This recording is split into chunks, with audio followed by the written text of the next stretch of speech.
MBBS और BDS के अलावा पाकिस्तान में जो मेडिकल फील्ड मौजूद हैं, हम उनकी बात करेंगे आज इस वीडियो में।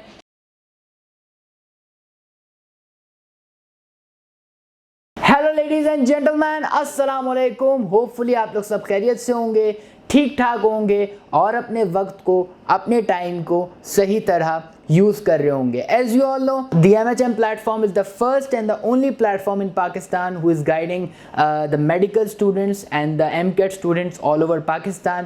पूरे पाकिस्तान में आपको अगर मेडिकल स्टूडेंट्स यानी मेडिकल यूनिवर्सिटी के स्टूडेंट हैं, अगर आपको उस हवाले से कोई गाइडेंस चाहिए या फिर अगर आपको MCAT से रिलेटेड कोई गाइडेंस, कोई इन्फॉर्मेशन चाहिए, सो आप इस प्लेटफॉर्म से कनेक्टेड हो सकते हैं। बढ़ते हैं हम और आगे और आज के टॉपिक की तरफ। आज का टॉपिक है हमारा, थोड़ा सा आप वो समझ लें कि हमारी सोसाइटी में, हमारी कम्युनिटी में एक मिथ है, मिथ कह लें या फिर एक मिसकंसेप्शन है कि MBBS और BDS के अलावा कोई और मेडिकल फील्ड नहीं है। ऐसा बिल्कुल नहीं है, इसके अलावा भी मेडिकल फील्ड्स हैं। तो हम एक एक करके तमाम मेडिकल फील्ड्स को मैं आपको नाम भी बताऊंगा, साथ साथ उसमें क्या होता है इस बारे में भी हम बात करेंगे। मेडिकल फील्ड्स एक एक करके हम डिस्कस करेंगे, लेकिन उससे पहले कुछ चीज़ें क्लियर करना बड़ा ज़रूरी है। पहली ये चीज़ कि भाई अंडर ग्रेजुएट प्रोग्राम्स हैं ये सारे, और अंडर ग्रेजुएट प्रोग्राम्स आप तब उसके लिए एलिजिबल होते हो जब आप 12th क्लास या फिर आप इंटरमीडिएट भी कह सकते हैं। तो इंटरमीडिएट क्लास के बाद, इंटरमीडिएट करने के बाद, उसको पास करने के बाद आप यूनिवर्सिटी में आते हैं, और यूनिवर्सिटी में जब आप एडमिशन लेने जाते हैं तो वहाँ पे जो मेडिकल फील्ड्स पाकिस्तान की मेडिकल यूनिवर्सिटीज़ में अवेलेबल हैं उनकी हम बात करेंगे। दूसरी बात ये कि एक ऐसा सवाल जो मुझसे बहुत बार पूछा जाता है और हर साल कई स्टूडेंट्स पूछते हैं कि फला फील्ड का क्या स्कोप है, फला फील्ड का क्या स्कोप है। तो एक बात मैं वैसे तो इस पे वीडियो भी बना चुका हूँ, करियर वाली वीडियो, जाके आप उसको तसल्ली से उस सेशन को सुन लीजिएगा। लेकिन मैं इन शॉर्ट यहाँ पे बता दूँ, स्कोप किसी का नहीं होता, स्कोप होता है शौक। बेसिकली अगर आपका शौक है, अगर आपका MBBS का शौक नहीं है तो MBBS में कोई स्कोप नहीं है। अगर आपका DPT में शौक नहीं है तो DPT में भी कोई स्कोप नहीं है। स्कोप वहाँ होता है जहाँ आपका शौक होता है, करियर वहाँ आपका बनता है जहाँ आपका शौक होता है। तो अपने शौक के हिसाब से आप अपनी फील्ड को चूज़ करें तो उसमें स्कोप ही स्कोप है। और लास्ट बात ये, और फिर हम मेडिकल फील्ड्स की बात करेंगे, वो ये कि www.the-mhm.com, इसका लिंक डिस्क्रिप्शन में भी मौजूद है। इस वेबसाइट का, वेबसाइट पे जाएं, मेडिकल फील्ड्स का टैब मौजूद है, उस पर क्लिक कर कर आपके सामने यूनिवर्सिटी के अकॉर्डिंग भी मेडिकल फील्ड आ जाएंगी कि कौन सी यूनिवर्सिटी में कौन सी मेडिकल फील्ड अवेलेबल है और आपकी परसेंटेज के हिसाब से आपको कहाँ कहाँ एडमिशन मिल सकता है। ये सारी डिटेल गाइडेंस उस वेबसाइट पे मौजूद है, लिंक डिस्क्रिप्शन में है, स्क्रीन पे भी वेबसाइट का आ रहा है नाम, आप जाके उसको सर्च कर सकते हैं एंड देन आपको ये सारी मालूमात मिल जाएगी। सबसे पहले बात करते हैं MBBS की। MBBS का फुल फॉर्म है bachelors of medicine and bachelors of, 5 साल यानी 5 इयर्स का कोर्स है। इसमें होता यह है कि आप बेसिकली डॉक्टर बनते हैं, और डॉक्टर बनने के बाद, ये 5 साल का कोर्स करने के बाद आपको कुछ महीनों की हाउस जॉब करनी होती है। हाउस जॉब मतलब ये कि आपको हॉस्पिटल में एक तरीके से जॉब, हाँ यही कहेंगे कि जॉब करनी होती है हॉस्पिटल में, और डॉक्टर्स के साथ इंटरेक्शन होता है। डॉक्टर्स जो सीनियर डॉक्टर्स हैं, जो डॉक्टर बन चुके हैं, कई अरसा इस फील्ड में मौजूद हैं, उनके साथ आप पेशेंट से डील कर रहे होते हैं। एंड देन फिर जब आपकी हाउस जॉब कंप्लीट हो जाती है तो आपके पास ऑप्शन ये होता है कि आप किसी भी चीज़ में स्पेशलाइजेशन कर सकते हैं। आप अगर चाहें हार्ट में स्पेशलाइज करना चाहते हैं, आप हार्ट में करें तो उसको कार्डियोलॉजिस्ट कहते हैं। फिर न्यूरोलॉजिस्ट होते हैं, लंग्स की फील्ड है, हर सिस्टम की फील्ड है, बोन्स की अलग फील्ड है। तो आप किसी भी चीज़ में इंटरेस्ट रखते हैं तो आप स्पेशलाइज कर सकते हैं, ठीक है। लेकिन undergraduate program obviously MBBS कहलाता है और ये 5 साल का होता है। अब बात करते हैं BDS की। BDS का फुल फॉर्म है बैचलर्स ऑफ डेंटल सर्जरी, 4 साल यानी 4 इयर्स का कोर्स है, और इसमें आप डेंटिस्ट बनते हैं। अगर आप इस फील्ड को चूज़ करते हैं तो 4 साल के बाद आप डेंटिस्ट बन जाएंगे, और फिर आप अपना क्लिनिक खोल सकते हैं, और फिर आप ऑब्वियसली जो डेंटिस्ट काम करते हैं, रूट कैनाल होता है, सर्जरीज होती हैं, और भी बहुत सारे काम होते हैं, तो वो सारी चीज़ें आप कर रहे होते हैं। बात करते हैं DPT की। डीपीटी का फुल फॉर्म है डॉक्टर ऑफ फिजियोथेरेपी। इसमें जो स्टूडेंट्स चूज़ करते हैं ये फील्ड बेसिकली वो फिजियोथेरेपिस्ट बनते हैं। 5 इयर्स का कोर्स होता है, 5 साल का कोर्स है ये। और इसमें होता क्या, मैं आपको एग्जाम्पल दे देता हूँ। जिस फील्ड में एग्जाम्पल देने की नीड होगी मैं एग्जाम्पल दे के समझा दूंगा ताकि आपको उस फील्ड में और अच्छे से वो फील्ड के बारे में क्लियर हो जाए। फॉर एग्जाम्पल अगर मैं आपको डीपीटी की एग्जाम्पल दूँ तो किसी की इंजरी हो गई, किसी का एक्सीडेंट हो गया और उसकी जो हड्डी है पाँव की वो टूट गई, ठीक है, तो ऑब्वियसली फिर उसकी सर्जरी होगी, उसका फ्रैक्चर हो गया तो फिर सारी सर्जरी और सारा प्रोसेस जो कि डॉक्टर डील करेंगे। लेकिन फिर जब वो सर्जरी वगैरह हो जाती है उसके बाद जब पेशेंट को घर भेजा जाता है कि अब आप घर चले जाएं, तब भी वो फुली रिकवर नहीं होते। तो अब क्या होता है कि डॉक्टर उन्हें फिजियोथेरेपिस्ट रिकमेंड करते हैं। तो फिर अगर आप ये फील्ड चूज़ करते हैं तो फिर आप उन पेशेंट्स के पास जाएंगे या वो पेशेंट आपके पास आएंगे और आप उनको एक्सरसाइज करवाएंगे। कई जो बूढ़े लोग होते हैं, ओल्ड एज लोग होते हैं, उनको बेसिकली इस चीज़ की ज़्यादा ज़रूरत होती है क्योंकि उनकी हड्डियां कमज़ोर हो जाती है, तो फिजियोथेरेपिस्ट की ज़रूरत होती है। बाकायदा आप लोग उनको एक्सरसाइज करवाते हैं फिजियोथेरेपिस्ट, और फिर वो क्या होता है कि वो जल्दी रिकवर कर जाते हैं। बात करते हैं डी फार्मेसी यानी डॉक्टर ऑफ फार्मेसी की। कुछ लोग इसको फार्म डी भी कहते हैं, कुछ लोग उसको डी फार्मेसी भी कहते हैं, सेम चीज़ है, कोई डिफरेंस नहीं है। ये 4 साल का कोर्स है, 4 इयर्स का कोर्स है और इसमें आप फार्मासिस्ट बन सकते हैं। फार्मासिस्ट होता क्या है, फार्मास्यूटिकल कंपनीज में इन्हें जॉब मिलती हैं। अगर आप चाहें तो आप फार्मास्यूटिकल कंपनी भी खुद की बना सकते हैं। इसमें होता यह है कि अगर कोई बीमारी है या उसको ट्रीट करना है तो डॉक्टर आपको सारी चीज़ें बताएगा कि इस बीमारी में क्या है और क्या नहीं है और क्या चीज़ें उसको किस तरह रिकवर करना है। फिर आप उसके लिए मेडिसिन बना सकते हैं। तो ये सारी मेडिसिन से रिलेटेड जो भी चीज़ें होती हैं वो फार्मासिस्ट डील करते हैं। एंड सॉरी, डी फार्मेसी यानी फार्म डी या डी फार्मेसी जो भी आप कहना चाहें, ये 5 साल का कोर्स है, 4 साल का नहीं, 5 साल का कोर्स है। डीपीटी भी 5 साल का कोर्स है और डी फार्मेसी भी 5 साल यानी 5 इयर्स का कोर्स है। बात करते हैं बैचलर्स इन ऑक्यूपेशनल थेरेपी। ये 4 साल का कोर्स है, 4 इयर्स का कोर्स है और इसमें होता क्या है, मैं आपको एक एग्जांपल दे देता हूँ। अगर कोई 12 साल का बच्चा है और उसका जो माइंड है, उसका जो दिमाग है वो 4 साल 5 साल के बच्चे जितना है, तो उसके लिए डेली रूटीन्स बनानी पड़ती हैं कि भाई आपकी ये रूटीन है, आपका ये शेड्यूल होगा, आप ये खाना खाओगे, और उसके इंटरेस्ट को, उसके जो मेंटल लेवल है उसको 10 साल जो उसकी एक्चुअल उम्र है उस हिसाब से लाना पड़ता है। तो उसके लिए बाकायदा पूरा प्रोसेस होता है, पूरी रूटीन बनता है, पूरी रूटीन बनती है और पूरा एक मेथड होता है जिसके थ्रू ये सारा प्रोसेस होता है। तो बेसिकली जो ऑक्यूपेशनल थेरेपिस्ट होते हैं, क्योंकि जो भी ये फील्ड चूज़ करते हैं वो ऑक्यूपेशनल थेरेपिस्ट कहलाते हैं, तो वो फिर उन पेशेंट्स को, उन लोगों को डील करते हैं और उन लोगों को ट्रीट करते हैं। बात करते हैं bachelors in prosthetic and orthotics की। होता इसमें ये है कि फॉर एग्जांपल मैं आपको इसकी भी एग्जांपल दे देता हूँ और आपको बड़ा मज़ा आएगा इसको सुनने में, बड़ी इंटरेस्टिंग फील्ड है। होता यह है कि अगर किसी इंसान के कोई बॉडी पार्ट सही तरह काम नहीं कर रहे, फॉर एग्जांपल किसी का हाथ सही तरह काम नहीं कर रहा, तो आपने अक्सर फिल्मों में, किसी डॉक्यूमेंट्री में, किसी एडवर्टाइज में अक्सर ये देखा होगा कि एनिमेशन के थ्रू बेसिकली होता यह है कि वो एक मशीनरी हाथ लगा देते हैं, ठीक है। लेकिन ये जो मशीनरी हाथ लगता है ये बेसिकली एक्चुअली दुनिया में मौजूद है, सिर्फ इमेजिनरी चीज़ नहीं है, ये वाकई मशीनरी हाथ वगैरह लग जाते हैं। और अगर किसी का हाथ सही तरह काम नहीं कर रहा या किसी को पैरालिसिस हो गई है एक side of body, one side of the body की, या जो भी है, ऐसी चीज़ों में ये चीज़ें काम आती हैं। तो फिर ये फील्ड जो चूज़ करते हैं ये बेसिकली उन लोगों को बताते हैं कि इसको किस तरह ऑपरेट करना है और उसको किस तरह डिज़ाइन करना है। बेसिकली ये जो फील्ड है ये कनेक्टेड है टेक्नोलॉजी से रिलेटेड भी, क्योंकि जो भी है मशीनरी चीज़ें वो टेक्नोलॉजिस्ट बनाते हैं, तो इनका काम टेक्नोलॉजिस्ट से भी डील करना होता है ताकि वो सारी चीज़ें बना सकें, प्रिपेयर कर सकें। और ये जो कोर्स है ये 4 इयर्स यानी 4 साल का कोर्स है।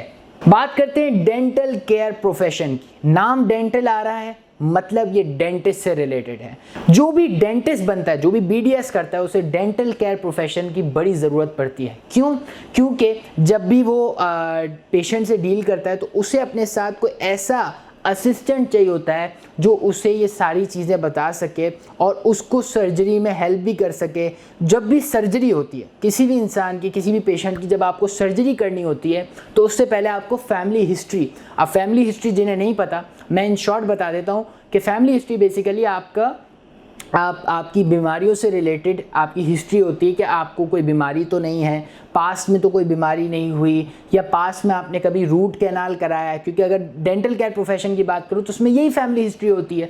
तो इस तरह की फैमिली हिस्ट्री लेकर फिर वो BDS जो डेंटिस्ट होते हैं उनको देते हैं और फिर वो डेंटिस्ट सर्जरी करते हैं आपके साथ मिलकर, और आप दोनों फिर डेंटल केयर प्रोफेशनल और जो BDS है ये दोनों एक ही फील्ड है, डेंटिस्ट से रिलेटेड है, दांतों से रिलेटेड है, और ये दोनों फिर सर्जरी परफॉर्म करते हैं। डेंटल केयर प्रोफेशनल भी 4 इयर्स का कोर्स है। बात करते हैं नर्सिंग की। जी हाँ, दुनिया भर में लड़कियां भी नर्सिंग में जाती हैं, नर्सिंग वाली फील्ड में, और लड़के भी इस फील्ड में मौजूद होते हैं।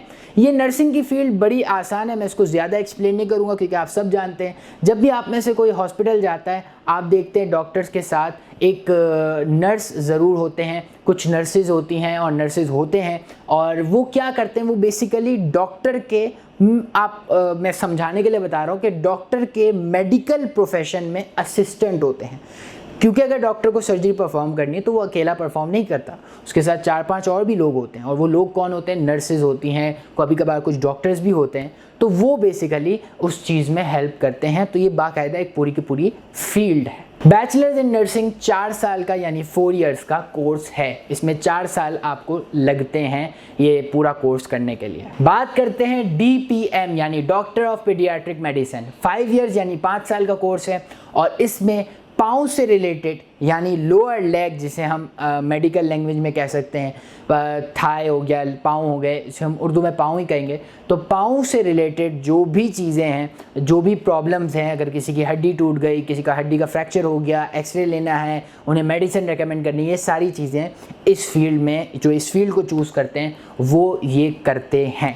अल्ट्रासोनोग्राफी 2 साल यानी 2 इयर्स का कोर्स है, और इसमें अल्ट्रासोनोग्राफी अल्ट्रासाउंड से रिलेटेड है। इसमें जो अल्ट्रासाउंड करने का प्रोसेस होता है वो किस तरह होता है, क्या प्रोसेस होता है, अल्ट्रासाउंड की जो रिपोर्ट्स होती है उन्हें किस तरह रीड करना है, और बाकायदा वो एक इमेज शो करता है ना अल्ट्रासाउंड, तो उस इमेज को किस तरह रीड करना है, ये सारी चीज़ें इस फील्ड में बताई जाती हैं। बात करते हैं बैचलर्स इन हॉर्टिकल्चर की। ये बेसिकली बॉटनिकल फील्ड है, यानी प्लांट से रिलेटेड है, और काफ़ी लोगों को शौक़ होता है कि वो अपने घरों में गार्डन लगाएं और गार्डन ग्रो करें, और ट्रीज़ और ये सब ना, तो एक पूरी टेक्निक होती है कि कौन से प्लांट को कितने महीने फीड करना पड़ेगा, कितना महीना उसको देखभाल करनी पड़ेगी। तो ये जो सारी चीज़ें हैं ये इस फील्ड से रिलेटेड है, और ये 4 इयर्स का कोर्स है यानी 4 साल का कोर्स है। Bachelors in human nutrition 4 years यानी 4 साल का ये कोर्स है, और जो स्टूडेंट ये फील्ड चूज़ करते हैं वो बनते हैं न्यूट्रिशनिस्ट। अब न्यूट्रिशनिस्ट का काम क्या है? न्यूट्रिशनिस्ट का बहुत सारे काम है, मैं आपको कुछ यहाँ बता देता हूँ। आपकी बेसिकली डाइट प्लान करना। मैं काफ़ी सारे ऐसे लोगों को जानता हूँ जिन्होंने तो अपने ब्रांड बना लिए हैं और बड़े बड़े ब्रांड्स वो रन कर रहे हैं। क्यों? क्योंकि उन ब्रांड्स का काम क्या है? उन ब्रांड्स का यही काम है कि उनके अंदर कुछ न्यूट्रिशनिस्ट मौजूद हैं, और वो न्यूट्रिशनिस्ट जो भी उनके पास क्लाइंट, जो भी कस्टमर, जो भी आप कह लें पेशेंट जाते हैं, तो वो उन्हें एक पूरा डाइट प्लान बना के देते हैं। अब आप कहेंगे ये डाइट प्लान तो सबके लिए एक जैसा होना चाहिए। नहीं, हर किसी की बॉडी उसके हिसाब से बनाना पड़ता है न्यूट्रिशनिस्ट प्लान, और हर किसी को हर चीज़ पसंद हो ये भी ज़रूरी नहीं है। एक छोटी सी एग्जांपल दे देता हूँ। अगर किसी को मछली यानी फ़िश नहीं पसंद, तो आप उसको फ़िश में प्रोटीन है, विटामिन है, तो हमारी बॉडी में विटामिन्स और प्रोटीन, कार्बोहाइड्रेट ये सब मेंटेन रखना बड़ा ज़रूरी है। तो बेसिकली इसके लिए न्यूट्रिशनिस्ट रिक्वायर्ड होते हैं। अब अगर आपको मछली नहीं पसंद, फ़िश नहीं पसंद, तो वो आपको फ़िश के अंदर जो प्रोटीन्स हैं, विटामिन्स हैं, वो प्रोटीन्स और विटामिन्स किसी और चीज़ में मौजूद होंगे, तो वो चीज़ आपको रेकमेंड करेंगे और फिर वो आपका डाइट प्लान बनाएंगे। तो बेसिकली ये पूरा डिस्कस करके पूरा का पूरा प्लान बनता है। नॉट ओनली दिस, अगर कोई पेशेंट कभी किसी का एक्सीडेंट हो गया, कोई भी रीज़न की वजह से 3 से 4 महीने या और महीने, बहुत ज़्यादा महीनों तक वो हॉस्पिटल में हैं, तो कभी कभार तो हॉस्पिटल वाले हॉस्पिटल में ही न्यूट्रिशनिस्ट उसको बोल देते हैं कि भाई आपने न्यूट्रिशनिस्ट के साथ डील करना है और न्यूट्रिशनिस्ट से अपना पूरा डाइट प्लान बनवाना है। लेकिन कभी कभार जब वो हॉस्पिटल से बाहर आ जाते हैं, घर की तरफ चले जाते हैं, घर आ जाते हैं, लेकिन वो फुली रिकवर तो नहीं होते, तो फिर वो डॉक्टर उनको न्यूट्रिशनिस्ट रेकमेंड करते हैं कि अब आप न्यूट्रिशनिस्ट से लेकर ये सारा डाइट प्लान बना लें। और वो फिर डॉक्टर आपको जो न्यूट्रिशनिस्ट रेकमेंड करता है उनसे भी डिस्कस करके उनको बता कर कि भाई इनको ये प्रॉब्लम है और इस हिसाब से इनका प्लान जो है, इस हिसाब से इनका डाइट प्लान बनाइएगा, इस हिसाब से इनका जो न्यूट्रिशनिस्ट प्लान है वो बनाएगा। इसे डाइट प्लान भी कह सकते हैं, लेकिन बेहतर वर्ड यही है कि न्यूट्रिशनिस्ट प्लान कहा जाए। तो ये न्यूट्रिशनिस्ट प्लान बनाया जाता है। बात करते हैं बायोमेडिकल इंजीनियरिंग की। 4 इयर्स यानी 4 साल का ये कोर्स है और इसमें बायोमेडिकल इंजीनियरिंग जो है वो जब ये फील्ड आप चूज़ करते हैं तो उसके बाद जो फील्ड, जो डिवाइसेस बनती हैं, फॉर एग्जांपल मैं आपको एक एग्जांपल दे देता हूँ ताकि आपको क्लियर हो जाए कि बायोमेडिकल इंजीनियरिंग करते क्या है। हमारी बॉडी में जो हार्ट है, जो दिल है, वो पंप करता है ब्लड पूरी बॉडी में। वो जो पंपिंग हो रही है वो बेसिकली एक सीक्वेंस में हो रही है जिसे हम रिदम कहते हैं। ठीक है, अब जो रिदम है वो मेंटेन रखना बड़ा ज़रूरी होता है और अगर वो रिदम मेंटेन नहीं हो रहा तो एक मशीन है जो कि हम इंसानों ने बनाई है, नेचुरल नहीं है, आर्टिफिशियल मशीन है। और ये बेसिकली आर्टिफिशियल है, ये मशीन है, इसको कहते हैं कार्डियक पेसमेकर। तो वो मशीन आपकी बॉडी में लगा दी जाती है ताकि आपके जो बॉडी का, आपके जो हार्ट का सीक्वेंस है, रिदम है, वो एक सीक्वेंस में दोबारा आ जाए। तो ये कौन बनाता है, ये मशीन कौन बनाता है? ये बायोमेडिकल इंजीनियर्स बनाते हैं। आपने सुना होगा कि किसी ने आर्टिफिशियल किडनी भी लगाई हुई है, तो वाकई ऐसा होता है, आर्टिफिशियल किडनी बनती है, पूरी की पूरी मशीन है। तो ये कौन बनाते हैं? ये भी इसी फील्ड में बनती है। साथ ही साथ एक जो फील्ड है रिहैबिलिटेशन की, जिसे हम पीडियाट्रिक और ऑर्थोटिक्स भी कहते हैं, ये जो फील्ड है बैचलर्स वाली, मैंने आपको बता दी ये फील्ड, तो उस फील्ड का लिंकेज इस फील्ड से भी है। कैसे? क्योंकि ये जो मशीन्स बनाते हैं ये वो मशीन्स भी बनाते हैं। फॉर एग्जांपल किसी का, मैंने आपको एग्जांपल दी कि किसी का हाथ काम नहीं कर रहा तो मशीनरी हाथ लगाया जाता है, और किसी का हैंड सिर्फ इतना हाथ काम नहीं कर रहा तो इतना हाथ मशीनरी बनाया जाता है ताकि वो मूव कर सके, और वाकई ऐसी मशीन्स आ गई हैं, बनती हैं। तो ये बेसिकली बायोमेडिकल इंजीनियरिंग का काम होता है। बायोमेडिकल इंजीनियरिंग भी 4 साल यानी 4 इयर्स का प्रोग्राम है। बात करते हैं बायोटेक्नोलॉजी की। जो भी ये फील्ड चूज़ करते हैं बायोटेक्नोलॉजिस्ट बनते हैं। इस फील्ड में क्या होता है, जो एक्सरे मशीन है वो जो बनती है, जैसे एक्सरे मशीन है ये बनती है, इसी तरह हार्ट की जो मशीन होती है हार्ट के रिदम को मेंटेन रखने के लिए वो होती है ईसीजी की मशीन। इसी तरह ब्रेन की वेव्स जो हैं, ब्रेन में न्यूरॉन्स वगैरह एक्टिव हैं नहीं है, किस तरह एक्टिव हैं, इन सब की भी एक मशीन होती है। तो ये सारी जो मशीन्स है कौन बनाता है? ये बायोटेक्नोलॉजिस्ट बनाते हैं। Bachelors in medical sciences 4 years यानी 4 साल का प्रोग्राम है। नाम तो एक ही फील्ड है लेकिन इसके अंदर कैटेगरीज हैं और आप कोई भी कैटेगरी चूज़ कर सकते हैं अपने शौक के हिसाब से। जी हाँ, इसमें कौन कौन सी कैटेगरीज है, मैं काफ़ी कैटेगरीज है, मैं कुछ नाम ले लेता हूँ। जैसे हार्ट से रिलेटेड है, ब्रेन से रिलेटेड है, दांतों से रिलेटेड है। तो अब होता क्या है कि मैं आपको एग्जांपल दे देता हूँ हार्ट की। अगर कोई हार्ट की फील्ड है, जैसे कार्डियोवास्कुलर साइंसेज इसमें कैटेगरी है, इसमें होता ये है कि आपको बताया जाता है कि जो हार्ट के लिए जो मशीन है उसे यूज़ किस तरह करना है, बनाना किस तरह, ये आपका काम नहीं होगा। इसमें ये होगा कि उसको ऑपरेट किस तरह करना है। जब ऑपरेट करना आ गया तो जब उसकी रिपोर्ट जब प्रिंट होके आती है, मशीन से आपके निकल के आती है, तो आपको उसको रीड करना भी आना चाहिए है। तो ये सब कौन बताता है?